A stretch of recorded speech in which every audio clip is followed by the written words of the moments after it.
Olá!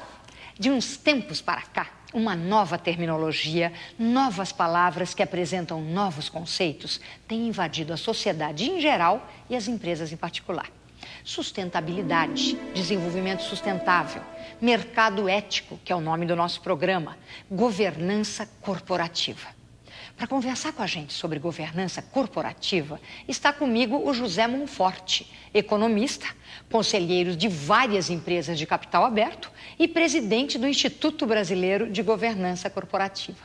Monforte, bem-vindo ao Mercado Ético. E vamos começar logo com uma pergunta do consultor Aaron Berlink.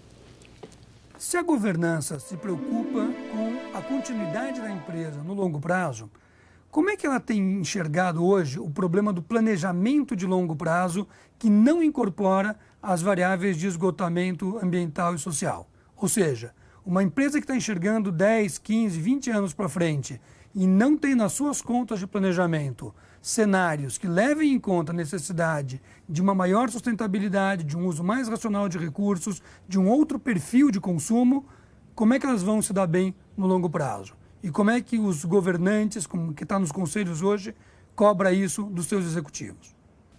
Monforte, você sabe que essa pergunta do Aaron Berlink é muito parecida com um comentário que o Al Gore faz no documentário dele e, em particular, numa entrevista que ele deu ao portal Mercado Ético. Ele diz que, normalmente, se chamam externalidades fatores que hoje não são computados, por exemplo, no PIB, ou no bottom line das empresas, ou no índice de custos, porque o custo ambiental, o custo humano, né? Hoje a gente sabe que os executivos estão se esgotando dentro das empresas, isso não é considerado um fator. Como é que é isto dentro do cenário da nova governança corporativa?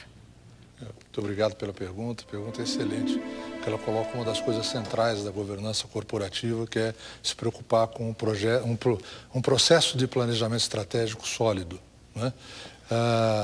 Então, só respondendo a pergunta pelo fim, né? Um conselho que não foca no planejamento estratégico, que não faz o monitoramento das variáveis que alimentam a criação de valor, não está fazendo o seu papel. E sobre a empresa que não tem este processo de planejamento estratégico, para os próximos 15 anos, provavelmente ela não estará lá. E se o planejamento estratégico tem como foco o chamado bottom line financeiro? Quer dizer, quanto é que nós vamos ter de resultado financeiro líquido no final deste ano, do próximo, do próximo, do próximo e do próximo. Depois passou a ser semestral, depois passou a ser trimestral, depois passou a ser bimestral e hoje nós estamos lidando com um cenário já à beira da esquizofrenia, onde todo mundo fica desesperado só em torno de um momento, o dia 30. É aí que eu estou perguntando. Você acabou de descrever um processo orçamentário, não um processo de planejamento estratégico. A estratégia, o que é? Não é? Quais são as coisas que eu faço para chegar a algum lugar? Não é? Você acabou de descrever um processo que é assim, o que eu faço para ganhar dinheiro daqui a 30 dias? Isso é um processo de destruição de uma companhia, não é? Porque é muito fácil você ganhar dinheiro daqui a 30 dias. Você não paga os seus fornecedores, ou atrasa o salário dos seus funcionários, o que vai aparecer é resultado e caixa no fim do mês. Qualquer um sabe fazer isso. Mas planejar a empresa estrategicamente tem a ver necessariamente com um prazo mais longo. Você tem toda a razão. O que prevaleceu até recentemente, e talvez ainda prevaleça em dose menor, é o imediatismo, não é? Em governança se discute muito a coisa do trimestre hoje em dia, não é? Porque é um fator de destruição de empresas. Porque você, ao invés de criar valor, e criar valor tem a ver com a forma como o lucro é obtido, ou seja, ele não é obtido à custa de extinção de insumos, ou de confronto com o consumidor, ou de maltrato ao seu colaborador. Então, o processo de criar valor, ele é dependente de uma repetição da sua habilidade de gerar lucros de curto prazo. Então, importa como esse lucro é obtido. O exercício orçamentário de curto prazo, ele não leva em consideração necessariamente a forma, se aquilo vai custar a sua vida de longo prazo. É a maximização e não a otimização. Com certeza. Hoje o conceito do ótimo está ocupando o espaço do máximo. Do máximo. Em vários manuais de governança, o resultado ótimo está substituindo o lucro máximo. Agora, o que a gente sente, Monforte, é que existe todo um furor até nesse momento de empresas abrindo para o famoso IPO, né? Quando você vai conversar com alguém que está fazendo esse processo, as pessoas têm um momento em que elas falam, não, agora não fala muito de estratégia, agora nós vamos para o IPO. Ou seja, a impressão que dá é que o chamado mercado virtual, quando ele começa a te atrair como um ímã, a te puxar, parece que o que ele puxa não é a sua capacidade estratégica. Ele puxa a sua loucura por dinheiro mesmo. Onde vai a governança nesse cenário? A governança vai bem. Vai bem porque, talvez, se tivesse fazer uma pesquisa, você que é tão inteligente e sabe analisar as coisas, não é? Alguns questionários que dissessem as razões e o propósito de cada uma dessas empresas está abrindo capital. Aí você associa isso à existência ou não de um sistema de governança realmente operante, não é? E daqui a 10 anos nós vamos ver quais são as empresas que se transformaram em corporações de mercado e quais aquelas que o mercado expulsou. Não dá para garantir nada, né? Mas eu acho que sim, o mercado financeiro de capitais tem ainda principalmente os agentes intermediários, uma abordagem assim muito imediatista, financeira, não é? Agora, os agentes investidores dessas companhias estão mudando, a consciência está mudando, porque perderam muito valor na destruição de muita corporação grande que levou os fundos de pensão embora de todo mundo no final dos anos 2000. Então, ele cuidará de expulsar essas companhias. Se elas não tiverem uma razão real para terem se tornado companhias de capital aberto, elas não estarão lá num razoável prazo de tempo. Então, é difícil, você tem razão, não é? Mas não haverá uma resposta de curto prazo para isso. O tempo vai mostrar que não é esse o propósito da existência do mercado de capitais. Não é o propósito, mas nós vamos questionar um pouquinho o que está por trás hoje do verdadeiro propósito. Daqui a pouco.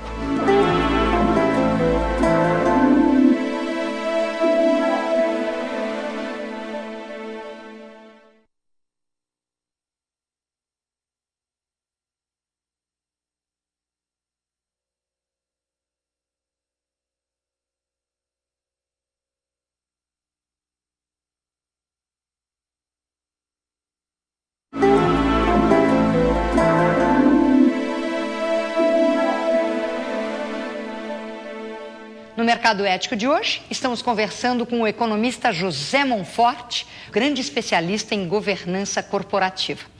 Monforte, você falou agora, alguns minutos atrás, que existe toda uma disposição inicial do mercado de capitais, quer dizer, a razão de existir do mercado de capitais é uma razão que deveria estar mobilizando as empresas numa direção estratégica.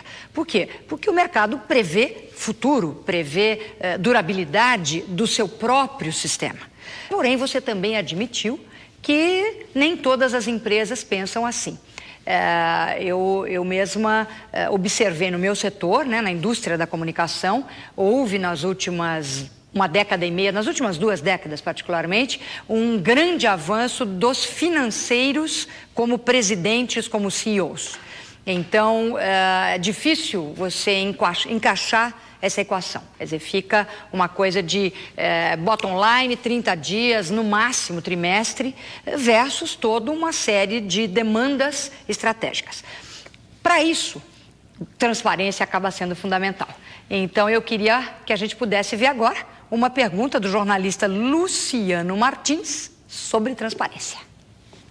Monforte, considerando aí a extrema competitividade em que a maioria das empresas está mergulhada, e lembrando também que há pouco tempo, numa discussão sobre guidance, as empresas de capital aberto tiveram grandes dificuldades no debate com os analistas sobre a questão dos limites, dos detalhamentos na orientação ao mercado.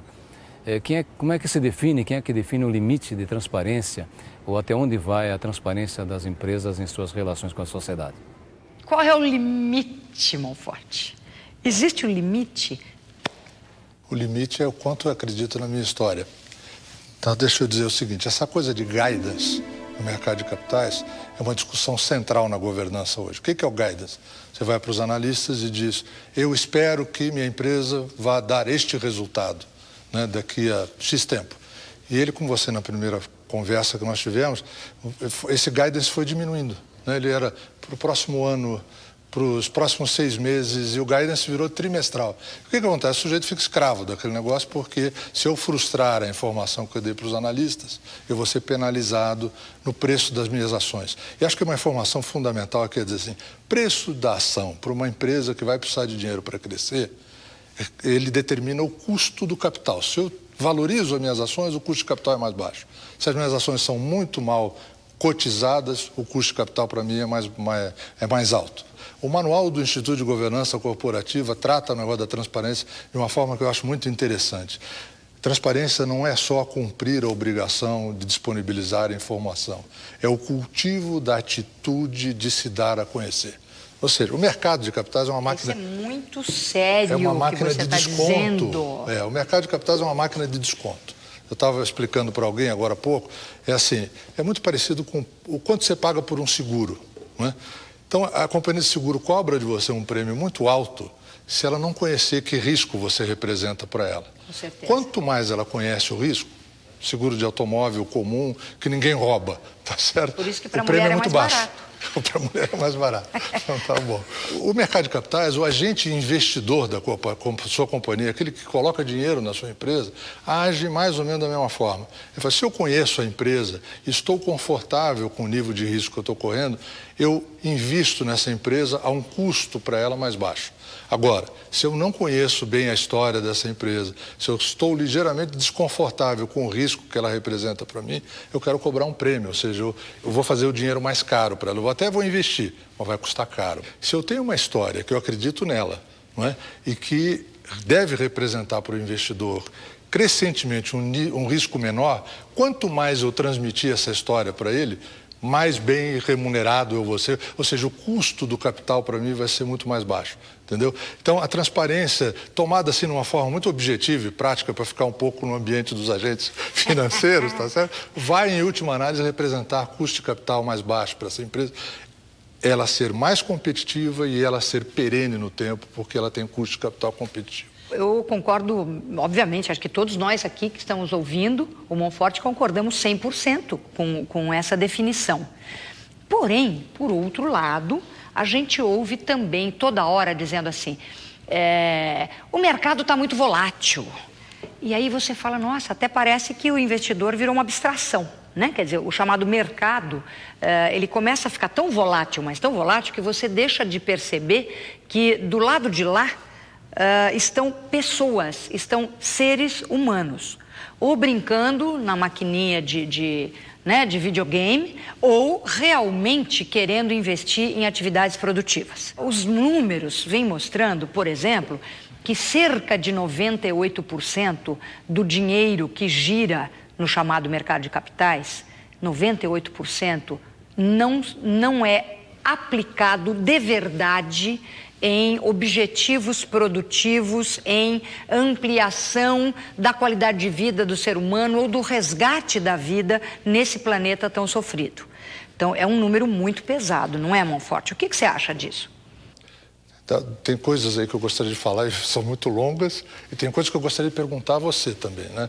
A volatilidade de mercado é função desse mundo em tempo real que a gente está vivendo, né? E você, como é papa em comunicação, podia até me explicar e responder melhor para mim como é que é esse mundo que a gente vai gradualmente convivendo com ele, que reage em tempo real. Tivemos uma crise fantástica, agora em 15 dias ela estava resolvida, porque o mercado arbitrou tudo numa velocidade muito grande e os movimentos intensos em curto espaço de tempo é a tal da volatilidade. Agora, a coisa da riqueza financeira, não é culpa de ninguém, né? O mundo decidiu que o denominador de riqueza, que numa época foi pedra, na outra foi alguma outra coisa, agora é dinheiro, é riqueza monetária, que é um nonsense da humanidade, não é?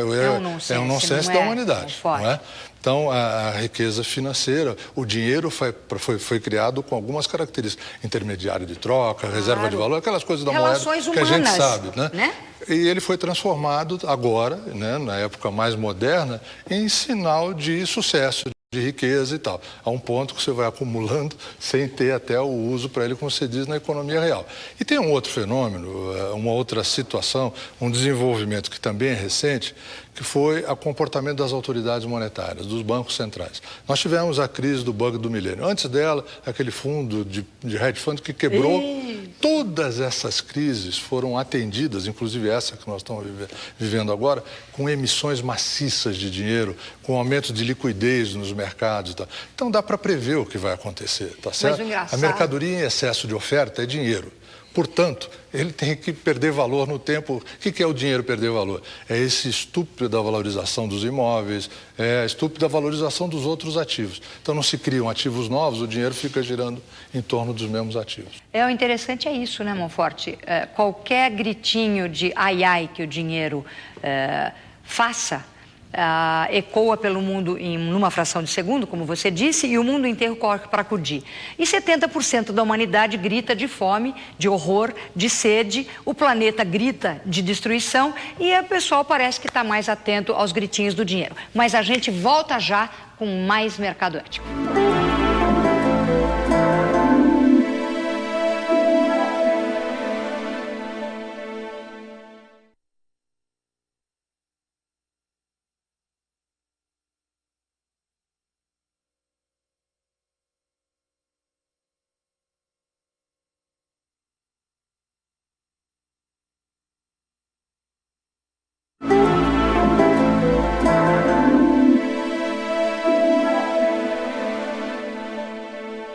Estamos de volta com o Mercado Ético, hoje conversando com o economista José Monforte. Monforte, o Arumber Link vai fazer mais uma perguntinha para você. E é sobre um tema que eu acho que a nossa audiência tem, assim, uma curiosidade enorme. É remuneração de executivos no mundo da governança corporativa. Vamos assistir? Monforte, acho que uma pergunta-chave da governança hoje é a questão da remuneração dos executivos.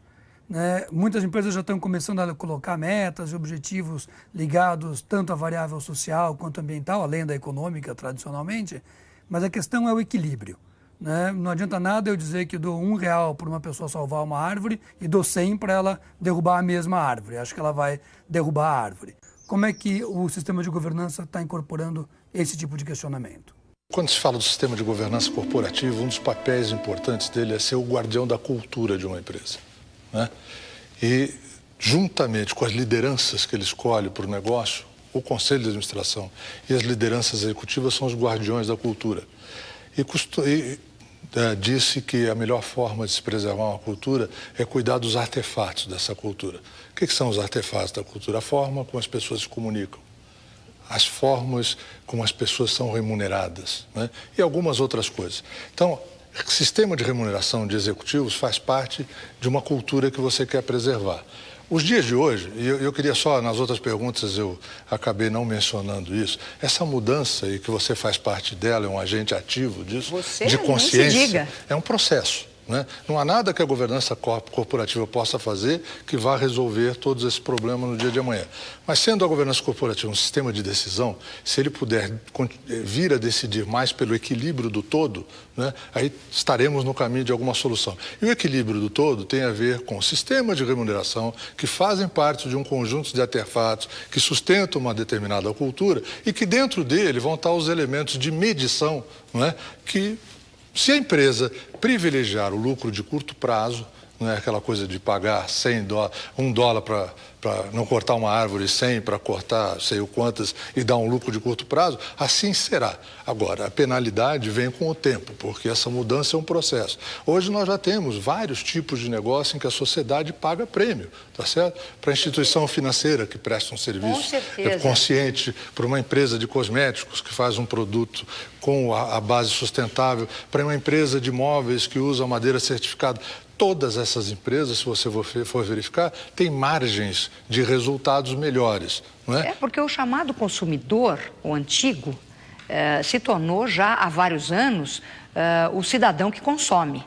E cada vez consome com mais consciência. Isso, o consumidor consciente. A pressão vem dessa base. Esse é um dos agentes que vai fazer diferenciação entre a empresa que não merece esse prêmio e que, portanto, pode, com relação à empresa que merece o prêmio e que pode, mesmo dentro de um conjunto de metas que dá a remuneração que hoje parece meio fora de propósito, vai remunerar melhor. O resultado dessa empresa vai ser melhor. Você conhece, nós temos provas disso, né? Temos. Só que não no número ainda suficiente para representar uma mudança global e macro, né? É verdade. Hoje de manhã eu estive com a Luísa Helena, a presidente do Magazine Luiza, não é? E ela estava comentando isso. Ela disse: quanto mais a gente vem aprimorando as nossas práticas de governança corporativa, mais resultado financeiro nós estamos tendo. Se você olha o papel do CEO hoje, a gente ouve muito dos amigos que são CEOs que eles perderam muito espaço de manobra nos últimos tempos. Eles se sentem menos poderosos dentro da corporação. Eu tenho um amigo muito querido, que é um grande gestor de empresas, e não é o único, mas eu vou falar desse porque esse até comentou isso essa semana comigo. Ele disse: Cristina, eu vou sair da empresa, até porque eu já estou, quer dizer, numa situação, eu não preciso estar aí procurando emprego nem nada, mas a razão principal de eu estar saindo é porque eu tenho 10 chefes. Então, o meu espaço realmente de gestão como líder e não meramente como um seguidor de uma Bíblia que já veio engessada, esse meu espaço foi ficando cada vez mais exíguo, então eu já não consigo desempenhar dentro do meu próprio leque de valores. Como é que a gente pode ajudar esse CEO e ajudar todos esses 10 chefes que estão acima dele a ser coerente com os seus propósitos e implementar esse guia de governança corporativa? Poxa, as suas provocações são tão inteligentes que dá margem de a gente ficar pensando um monte de coisa. Eu li um livro no começo da internet que era chamado Blown to Bits, implodido em pedacinhos e tal, onde o sujeito explicava que a forma de organizar as empresas ia modificar substancialmente, porque as hierarquias, com o herói no topo e tal, elas atendiam a uma limitação de quantidade, de formação em qualidade para uma quantidade grande de pessoas. Uma vez que isso ficou absolutamente possível, qualquer quantidade de informação pode ser mandada com a melhor qualidade para o maior número de pessoas, não precisava mais controlar isso através de forma de se organizar.